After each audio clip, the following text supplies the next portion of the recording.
ओम शिवोहम शिवोहम शिवोहम। ओम सच्चिदानंदरूपाय विश्वोत्पत्त्यादिहेतवे तापत्रय विनाशाय श्रीकृष्णाय वयं नमः। श्रीकृष्णाय वयं नमः। ओम अखंडानंदबोधाय शिष्यसंतापहारिणे सच्चिदानंदरूपाय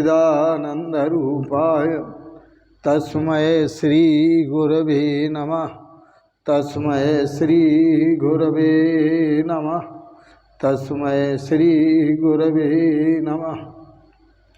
ओम अज्ञानतिमिरान्धस्य ज्ञानाञ्जनशलाकया चक्षुरुन्मीलितं येन तस्मै श्री गुरवे नमः।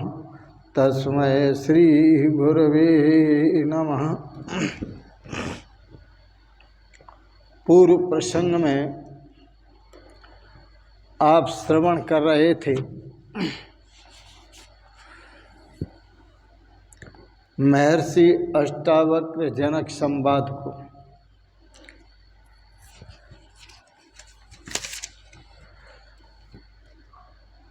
बड़ा सुंदर है संवाद।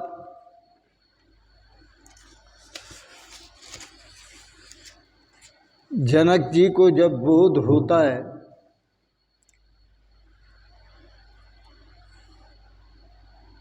तो जनक जी कहते हैं मैं निर्दोष हूँ,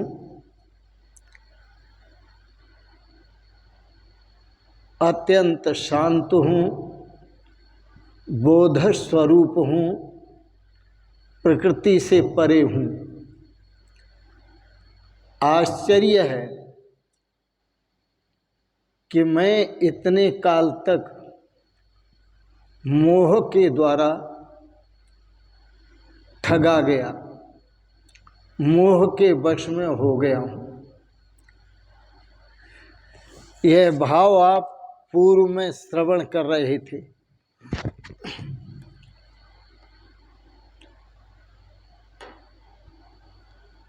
और कल प्रवचन के अंत में आप श्रवण कर रहे थे एक अंधे की कहानी। यदि ये अंधा है तो इसे कैसे पता है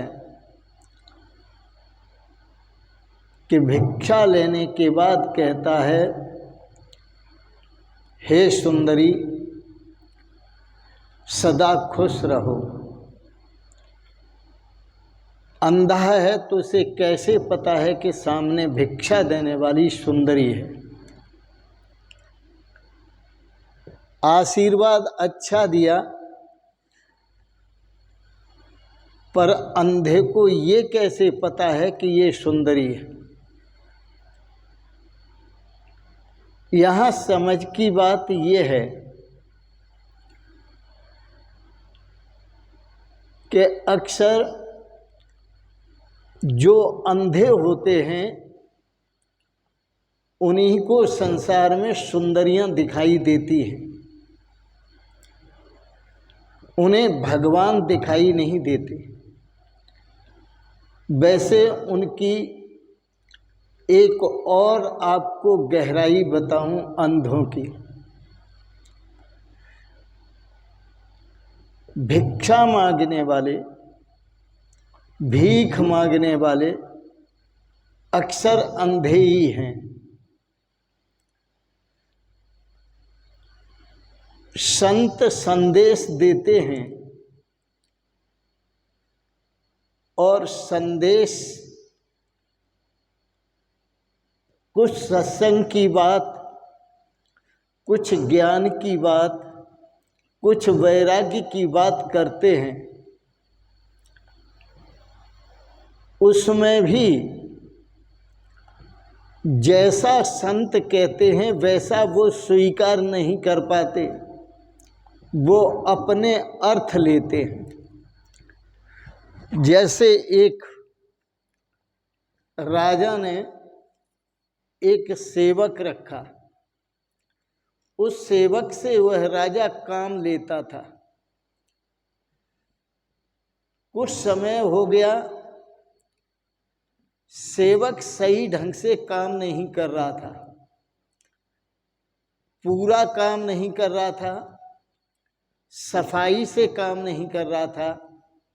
तो राजा ने एक दिन कहा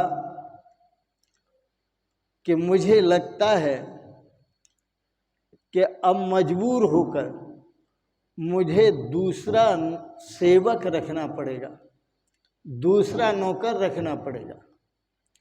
वह सेवक बोला, हाँ महाराज, काम ही 2 आदमियों का है जिसे मैं अकेला कर रहा हूं।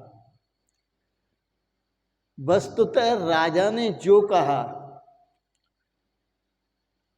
वह उस सेवक ने नहीं समझा।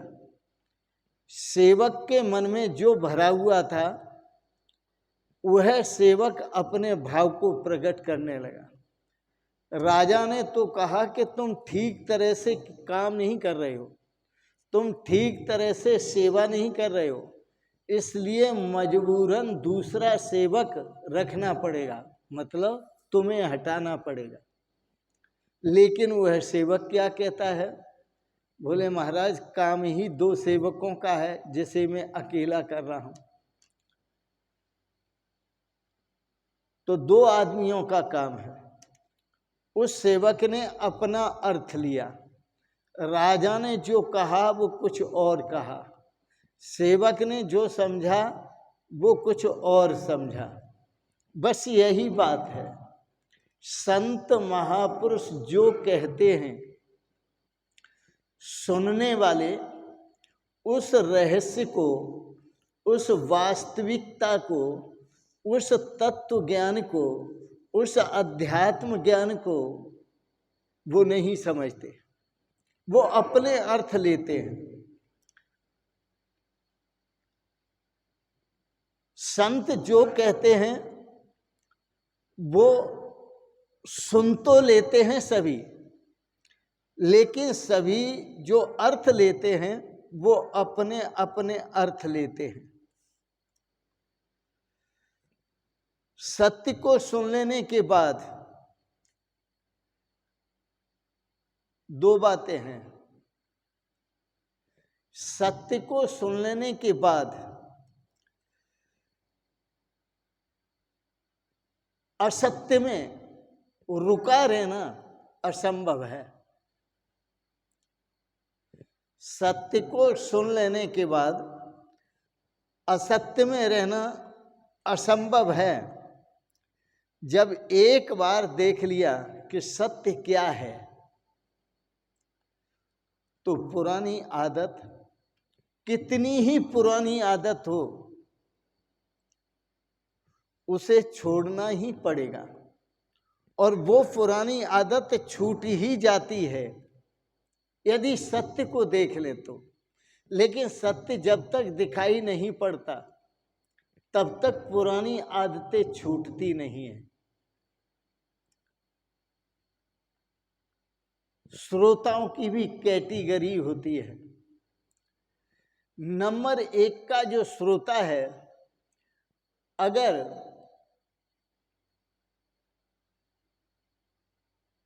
उसमें समझ और साहस दोनों हों, समझ और साहस दोनों हैं, तो वह नंबर 1 का श्रोता है। क्योंकि वह समझा और समझने के बाद उस पर अमल करने का साहस रखता है। तो समझ और साहस जिसके पास दोनों हैं वो नंबर 1 का श्रोता है। श्रोता का अर्थ है जिसके पास समझ हो और साहस भी हो। यह 2 बातें मत समझ लेना आप कि समझ कुछ और होती है और साहस कुछ और होता है। बात दो दो शब्दों में कही गई है, लेकिन बात एक ही है। जो समझ है वही साहस है, क्योंकि जब तक समझ नहीं आती तब तक आगे बढ़ने का साहस नहीं होता, और जैसे समझ आती है वैसे ही आगे बढ़ने का साहस होता है। इधर समझ आई, उधर साहस बढ़ा। समझ और साहस में कोई अंतराल नहीं होता, कोई भेद नहीं होता। ऐसा नहीं समझना चाहिए कि समझ और है और साहस और है।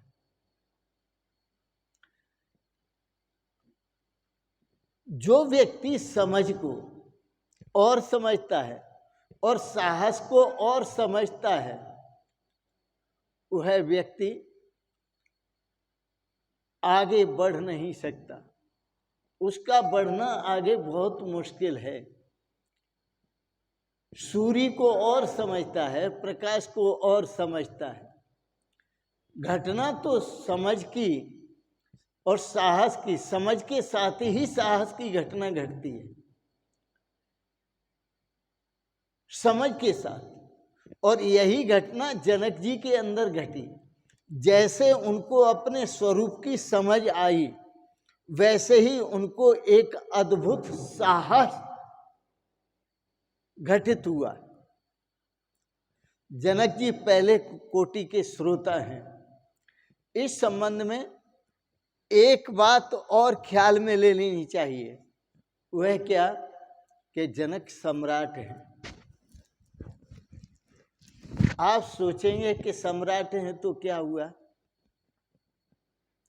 मैं ये कह रहा हूं कि जनक सम्राट हैं, मतलब उनके पास सब कुछ है, किसी भी वस्तु का अभाव नहीं है। जितना चाहिए जीवन में उनके पास उससे ज्यादा है। चाहे धन हो, चाहे भोग हो, चाहे व्यक्ति हो, जो कुछ है सब उनको प्राप्त है। जितने तीर्थंकर हुए वह भी महाद्रष्टा हुए। महर्षि अष्टावक्र भी महाद्रष्टा हैं। जितने तीर्थंकर हुए हैं वो भी महाद्रष्टा हैं, चाहे वो जैनों में हुए हों, चाहे वो बौद्धों में हुए हों। मैं आपको एक बात कहता हूं, जो राजा हैं, जनक जी राजा हैं, बुद्ध भगवान के पिताजी भी राजा थे। उनके राजा होने का संदेश देकर जो मैं कहना चाहता हूं उसको आप समझो। जनक जी के पास सब कुछ था, इसलिए सब कुछ भोगने के बाद उन्होंने समझ लिया कि ये सब कुछ बेकार है। इसी प्रकार बुद्ध भगवान के पास सब कुछ था, वो भी एक सम्राट पुत्र थे, और सब कुछ देखने के बाद, भोगने के बाद उन्होंने भी समझ लिया ये सब कुछ बेकार है। जब तक ये सब कुछ अच्छा लगे तब तक आप अंधे हैं, और जब ये सब कुछ बेकार लगने लगे तब समझना कि आपको आंख मिली है। मैं ऐसा क्यों कह रहा हूं, इसे आप थोड़ा समझें। जितने तीर्थंकर हुए, महाद्रष्टा हुए, चाहे वो बौद्ध हों, चाहे वो जैन हों, चाहे वो हिंदुओं में हों, वो सब राजपुत्र थे। और राजपुत्र होने से आप ऐसा चकित होकर न सोचें कि मैं राजपुत्रों की ही बात कर रहा हूं। मैं आपको ये बात इसलिए दिला रहा हूं कि आदमी के उनके पास इतने भोग थे, इतने विलासता के साधन थे इतने धन के साधन थे, इतने सुख के साधन थे, इतनी संपत्ति के साधन थे, इतने पद के साधन थे, इतने पदार्थों के साधन थे, इतने सुख के साधन थे कि उन्हें कुछ अभाव महसूस ही नहीं हो रहा था। इसलिए साधनों को प्राप्त करने के लिए, सुखों को प्राप्त करने के लिए, भोगों को प्राप्त करने के लिए कोई उनकी इच्छा नहीं थी, क्योंकि धन का अंबार लगा हुआ था, सुंदरियों का अंबार लगा हुआ था, ढेर था, पदों का अंबार है, सब कुछ उनके पास है, इसलिए वो तृप्त हैं। अब उन्होंने समझ लिया कि यह जो सब कुछ है, यह एक रेगिस्तान की तरह है। जैसे रेगिस्तान में दूर से देखो तो लगता है जल बह रहा है, लहरें उठ रही हैं, और वहाँ जो रेत होता है, दोपहर की धूप से संतप्त हुआ रेत जब अग्नि उगलता है तो दूर से लगता है कि लहरें उठ रही हैं। उनकी समझ में आ गया, राजाओं की समझ में आ गया कि ये सारा संसार रेगिस्तान है, और इस रेगिस्तान में जो लहरें उठ रही हैं, चाहे वो धन की हों, चाहे वो पदों की हों, चाहे वो पदार्थ की हों, और चाहे वो भोगों की हों, चाहे सुरा की सुंदरियों की हों, जिसकी भी हों, वो सिर्फ तपन देने वाली हैं, वो सिर्फ दुख देने वाली हैं, वो सिर्फ गला सुखाने वाली हैं। इसलिए उनके जीवन में सन्नाटा छा जाता है, अर्थात उनका जीवन संसार से शून्य हो जाता है।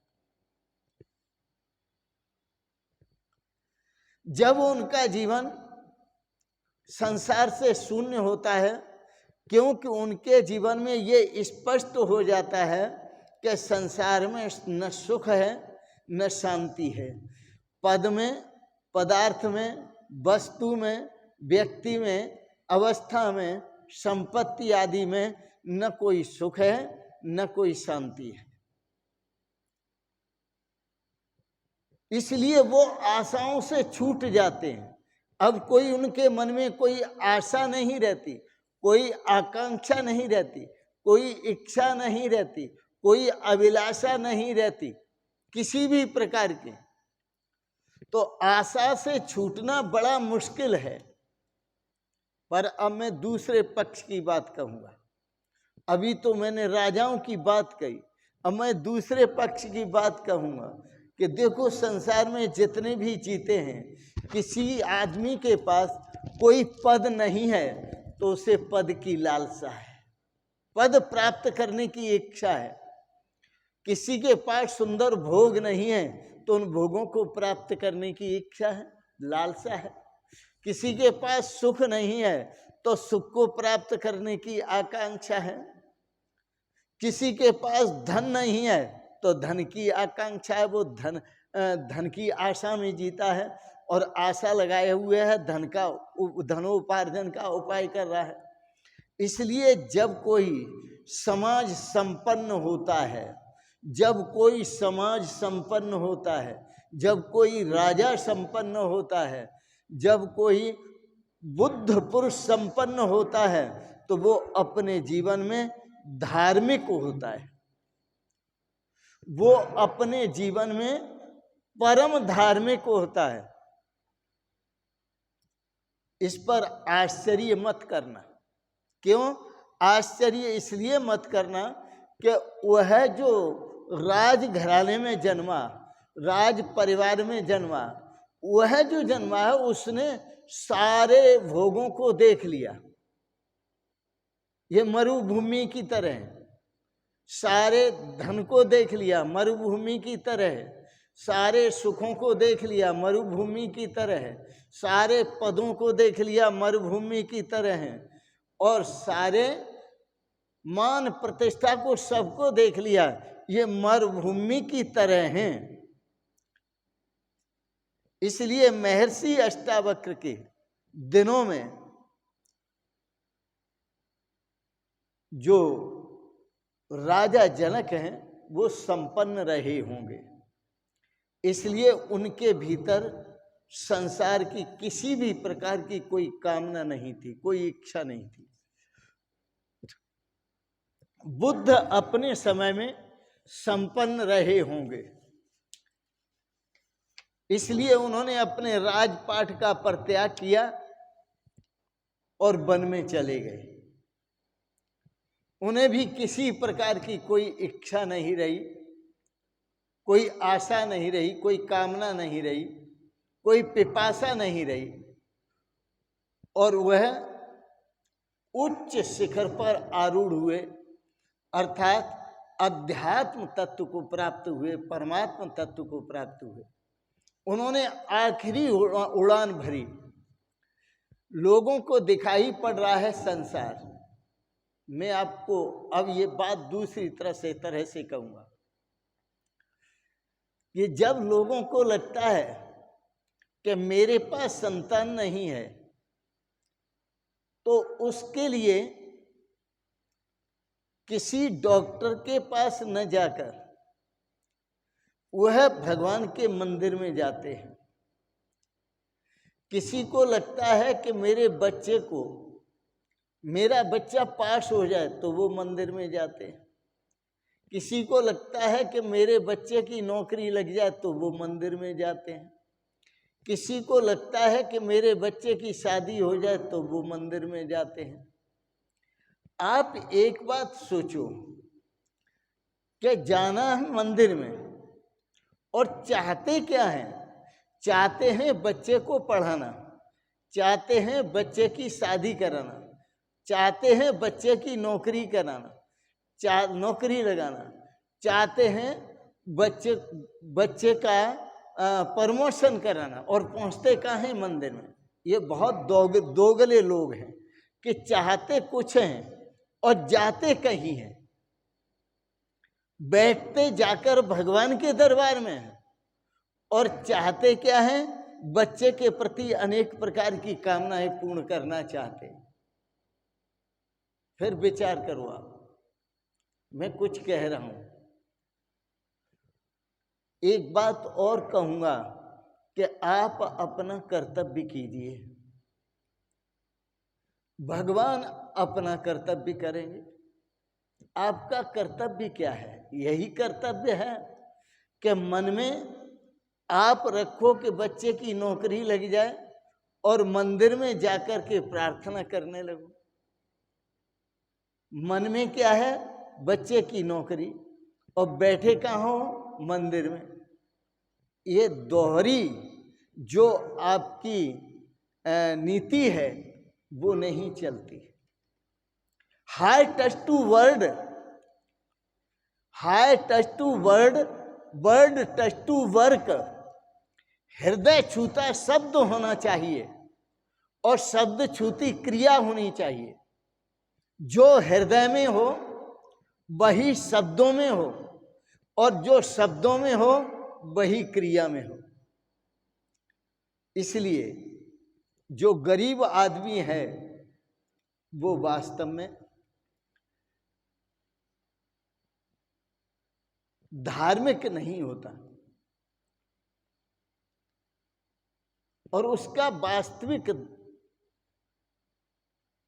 जो धार्मिक भाव है नहीं होता। क्यों? कि वो गरीबी में भगवान के दरबार में जाता है, पर मांगता क्या है? धन मांग रहा है। वास्तविक धार्मिक तो वह है जो भगवान के दरबार में जाता है, भगवान से मांगता है और भगवान को मांगता है। मेरी बात को समझना। आप एक एक चीज मांग रहे हैं। कभी धन मांगते हैं, कभी पुत्र मांगते हैं, कभी पुत्र की नौकरी मांगते हैं, कभी पुत्र के भी पुत्र मांगते हैं, क्या क्या मांगते हैं। लेकिन भगवान से मांगो और भगवान को मांगो, और भगवान आपको मिल गए तो सब कुछ आपको मिल जाएगा। और संसार की एक एक वस्तु जो आप मांगते हैं भगवान के दरबार में जाकर, वो आप एक एक वस्तु आपको प्राप्त भी हो जाएगी। मान लिया मैंने कि प्राप्त हो जाएगी, लेकिन याद रखना आपको तृप्ति नहीं मिलेगी, आपकी आकांक्षाएं पूरी नहीं होगी, आपकी कामनाएं पूरी नहीं होगी, कामनाएं फिर भी बनी रहेंगी। मंदिर में जाकर तो सुगंध प्रेम की होनी चाहिए आपके जीवन की, कि आप परमात्मा से प्रेम करते। मंदिर में जाकर तो आपके जीवन से प्रार्थना की गंध आनी चाहिए। सुगंध आए तो प्रार्थना की सुगंध आए कि आप मंदिर में बैठकर केवल और केवल भगवान को याद कर रहे हैं।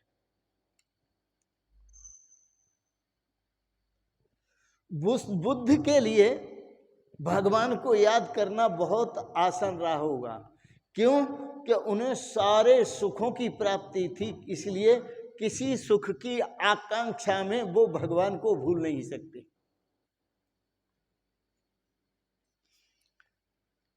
इसी प्रकार से जनक जी जो थे, उनके जीवन में भी सारे सुखों की प्राप्ति थी, इसलिए अब सुखों का अभाव न होने के कारण उनके भीतर कोई कामना नहीं, कोई इच्छा नहीं, कोई वासना नहीं, कोई तृष्णा नहीं।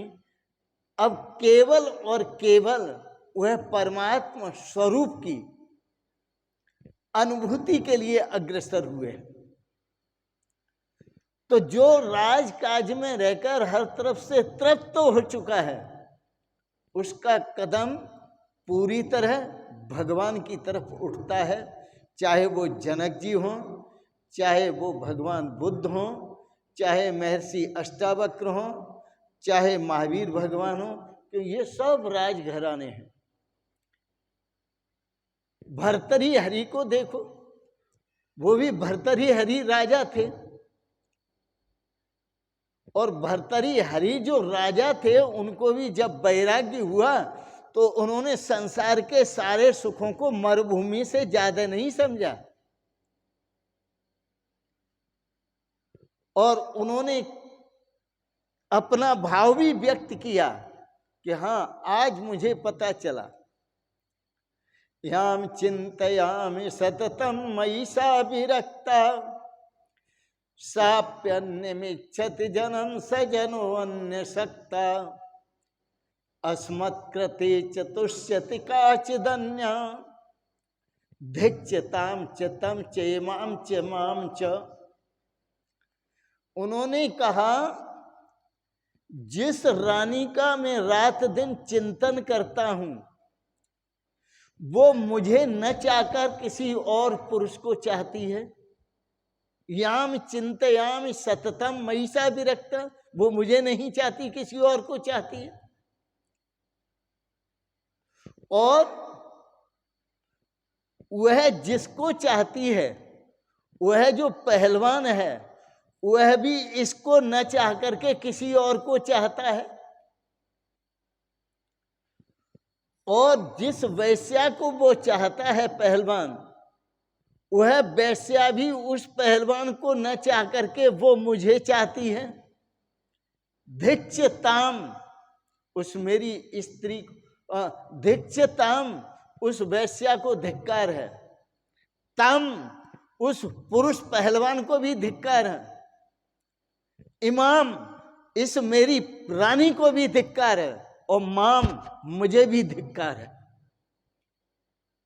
क्योंकि जिसके लिए जीवन मिला है, जिस प्रभु के लिए, जिस परमात्मा के लिए जीवन मिला है, हम उसकी प्राप्ति में अपना जीवन नहीं लगा रहे हैं, और संसार के व्यर्थ के पदार्थों में, वस्तुओं में, व्यक्तियों में, अवस्थाओं में, संपत्ति आदि में अपना जीवन खराब कर रहे हैं। तो राजाओं के लिए ऐसे अनुभव को प्राप्त करना कि ये सारा संसार मरुभूमि है, इसमें कहीं भी शीतलता नहीं है, सब जगह उगलता अग्नि उगलता हुआ रेत है, तो ये संसार जो है यह मरुभूमि की तरह है, यहाँ कहीं भी सुख शांति नहीं है। जिधर देखो चाहे अर्थ का प्रसंग हो और चाहे पुत्र का प्रसंग हो, चाहे पति पत्नी का प्रसंग हो, चाहे माँ बेटे का प्रसंग हो, चाहे धन का प्रसंग हो, चाहे पद का प्रसंग हो, चाहे प्रतिष्ठा का प्रसंग हो, चाहे जिसका प्रसंग हो, सब एक तरफ से समझो आग उगलती हुई अग्नि है हर तरफ से, तो संतप्त तो हो रहा है व्यक्ति। अब मैं दूसरी बात कहूंगा, जो अवस्था जनक जी को प्राप्त हुई और महर्षि अष्टावक्र जी को प्राप्त हुई, यह अवस्था कबीर दास जी को प्राप्त करने में थोड़ी कठिनाई हुई,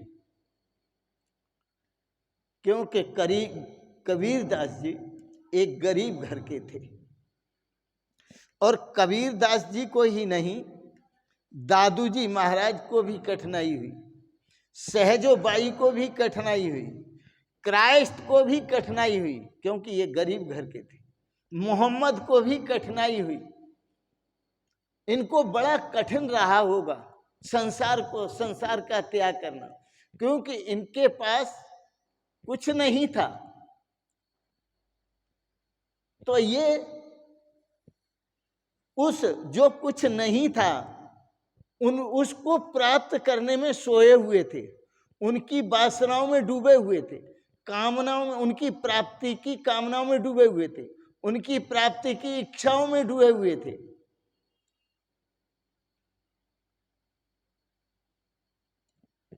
जब हमें कामना घेरती है, इच्छा घेरती है, वासना घेरती है हमारे जीवन को,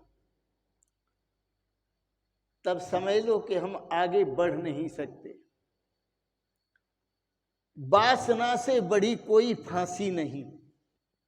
जो संसार की वासना है, इससे बड़ी दुनिया में कोई फांसी नहीं है। इस वासना से मुक्त होना बड़ा कठिन है, और फिर ये वासना बढ़ती ही जाती है। कैसे? जैसे आप जलती हुई अग्नि में, यज्ञ कुंड में जितनी ज्यादा घी की आहुतियां दोगे, उतनी ही अग्नि ज्यादा प्रचंड होगी। इसी प्रकार संसार में जितना आप इकट्ठा करने में लगोगे, जितना धन कमाने में लगोगे, बढ़ाने में, जितना सुख, पद, छोटा पद प्राप्त हो गया तो बड़े पद की इच्छा हो जाती है, और बड़ा पद प्राप्त हो गया तो और बड़े पद की इच्छा हो जाती है, और बड़ा पद प्राप्त हुआ तो और बड़े पद की इच्छा हो जाती है। तो इसी प्रकार से पहले 1000पति बनने की इच्छा, फिर लखपति बनने की इच्छा, फिर करोड़पति बनने की इच्छा, फिर अरबपति बनने की इच्छा। महाराज, वासनाएं कभी पूर्ण होती नहीं, वासनाएं कभी पूर्ण होती नहीं, कभी पूर्ण वासना नहीं होती। और इतना ही नहीं, किसी महापुरुष ने तो यहां तक कह दिया कि जीवन में एक प्रेयसी प्राप्त हो जाए तो एक के बाद फिर दूसरी ढूंढते हैं, और दूसरी प्राप्त हो जाए तो तीसरी ढूंढते हैं, तीसरी प्राप्त हो जाए तो चौथी ढूंढ। वासनाओं की अग्नि में व्यक्ति जलता है, परंतु उस व्यक्ति को कहीं प्रतिष्ठा नहीं मिलती। और इसके बाद भी वासनाओं की पूर्ति करते करते जब मरने लगता है ना, तो उसकी इच्छा होती है कि हे प्रभु, अभी मेरी वासनाओं की पूर्ति नहीं हुई तो तू एक जन्म और दे दे मुझे। यह मैं आपको मन गणंत बात नहीं कह रहा। श्रीमद् भागवत में राजा ययाति को सुना होगा नाम आपने। राजा ययाति के मान लीजिए 100 पुत्र थे, उसके बाद भी उसकी कामना पूरी नहीं हुई, भोग इच्छा पूरी नहीं हुई। तो वह मन में विचार करने लगा, अब कैसे ये पूरी हो, किसी संत ऋषि का आशीर्वाद मिले। तो संतों ने कहा कि तेरे पुत्रों में से कोई पुत्र अपनी जवानी दे दे तुझे तो इच्छा पूरी हो जाएगी। तो उसके छोटे पुत्र ने उसे अपनी जवानी दे दी और महाराज फिर भोग भोगे। तो उस राजा याति ने लिखा कि भोगान भुक्ता वयमे बभुक्ता तपो न तपता वयमे व तपता कालो न याति वयमे व याता तृष्णा न जीर्णा वयमे व जीर्णा। कि हम समझते हैं कि हम भोगों को भोगते हैं, लेकिन भोग हमें भोग लेते हैं। हम समझते हैं कि तप को हम भोगते हैं, लेकिन तप हमें भोग लेता है। हम समझते हैं कि काल को हम समाप्त कर रहे हैं, समय को हम काट रहे हैं, समय को हम बिता रहे हैं, काट रहे हैं, लेकिन समय हमें बिता रहा है, नष्ट कर रहा है। हम सोचते हैं समय को हम नष्ट कर रहे हैं, लेकिन समय हमें नष्ट कर रहा है। तृष्णा जीर्णा वयमे व जीर्णा। हम सोचते हैं कि हमारी जो तृष्णा है, हमारी जो कामनाएं वासनाएं वो पूरी हो रही हैं, कभी तो इच्छा पूरी होगी, लेकिन हम पूरे हो जाते हैं पर तृष्णा पूरी नहीं होती। सोचिए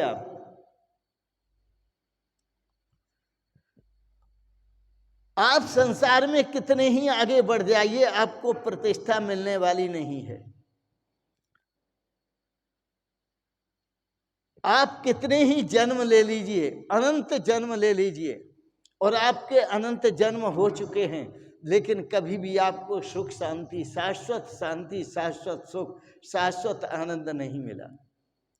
ध्यान रखना, धन भी व्यक्ति को बांधता है। और धन, ऐसा कहना भी ठीक नहीं है कि व्यक्ति को धन बांधता है। धन नहीं बांधता है, धन की आकांक्षा बांधती है। धन की आकांक्षा बांधती है। और पद भी व्यक्ति को नहीं बांधता, पद की आकांक्षा बांधती है। प्रतिष्ठा भी नहीं बांधती, प्रतिष्ठा की आकांक्षा बांधती है। जिसकी आप आकांक्षा करेंगे उसके बंधन में आप होते जाएंगे। और जनक जी के पास तो सब है, इसलिए वो किसी का बंधन स्वीकार नहीं करते। वो तो ये है कि ऐसा महसूस करते हैं, अब क्या देखना है जब हमने सब देख लिया। मानो महर्षि अष्टावक्र के मिलने की जरूरत थी, जनक जी तैयार ही खड़े थे जागने के लिए कि कोई थोड़ी आवाज लगाए तो मैं जाग जाऊं। और जरा सा इशारा किया महर्षि अष्टावक्र ने और जनक जी जाग गए। सब सपने व्यर्थ हो गए, नींद टूट गई।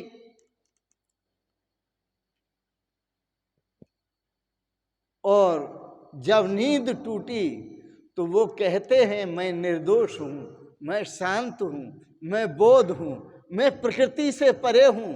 आश्चर्य है कि इतने समय तक मोह के कारण मैं ठगा गया, इस संसार में भटकता रहा। किसके कारण? मोह के कारण। इसलिए भगवान श्री कृष्ण ने कहा था, मोह एव महामृत्यु तस्मा जही भारत। हे भरतवंशी अर्जुन, यह मोह जो है वो महान मृत्यु है, इसको जीतो। तो मैंने आपको कहा महर्षि अष्टावक्र के शिष्य जनक जी परम शिष्य हैं, और जनक जी के गुरु महर्षि अष्टावक्र परम गुरु हैं। जैसे ब्रह्म बोध होने पर ब्रह्म और आत्मा दोनों का दो नहीं होते, एक का ये अनुभव होता है, ब्रह्म आत्मा के भाव का। इसी तरह जब एक अवस्था को, ब्राह्मी अवस्था को प्राप्त होते हैं, तो गुरु शिष्य भी वहां दो नहीं होते, एक ही होते हैं। और आगे चल कर के आपको पता चलता है कि पहले जो शिष्य था वो आज का गुरु है, और आज का जो शिष्य है वो कल का गुरु होगा। क्योंकि जो गुरुओं का ज्ञान है वो अद्भुत ज्ञान है।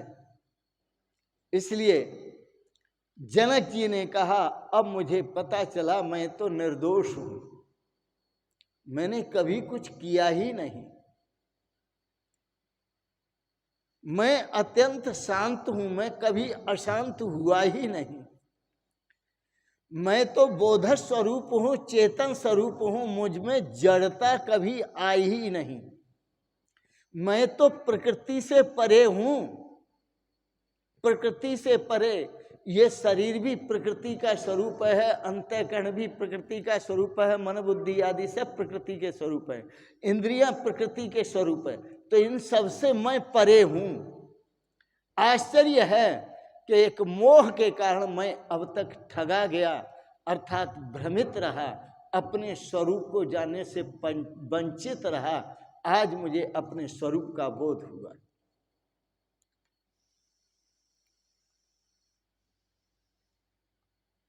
ऐसा ही जिनका अनुभव है वो सभी महापुरुष ऐसा ही कहते हैं।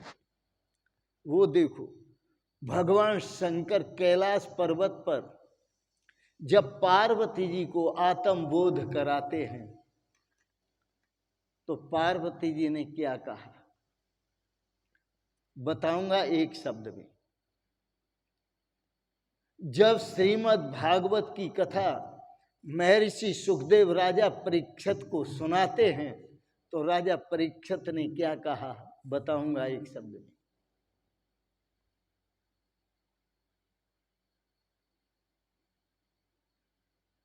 और राजा जनक को जब बोध हुआ तो राजा जनक ने क्या कहा, सुने। मुझे मिल गए सतगुरु प्यारे जी, मैं क्यों ना बल बल जाऊं, मुझे मिल गए सतगुरु प्यारे जी, मैं क्यों ना बल बल जाऊं, मेरे सारे दोष निवारे जी, मैं क्यों ना बल बल जाऊं।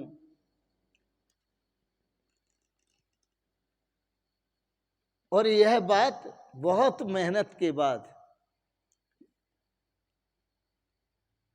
अर्जुन ने भी कही थी। अर्जुन ने कहा, विद्यते हृदय ग्रंथे, वेद में भी कहा है, विद्यते हृदय ग्रंथे छिद्यन्ते सर्व संशया क्षीयन्ते चास्य कर्माणि तस्मिन् दृष्टे परावरे। उस परमात्म स्वरूप का दर्शन करने मात्र से हृदय की ग्रंथि का भेदन हो जाता है। विद्यते हृदय ग्रंथि छिद्यन्ते सर्व संशया, सारे संशय दूर हो जाते हैं, सारे संशय। क्षीयन्ते चास्य कर्माणि, ऐसा होते ही सारे कर्म भी नष्ट हो जाते हैं, फिर पुनर्जन्म नहीं होता। तस्मिन् दृष्टे परावरे, उस परमात्मा स्वरूप का दर्शन करने पर। तो आप भी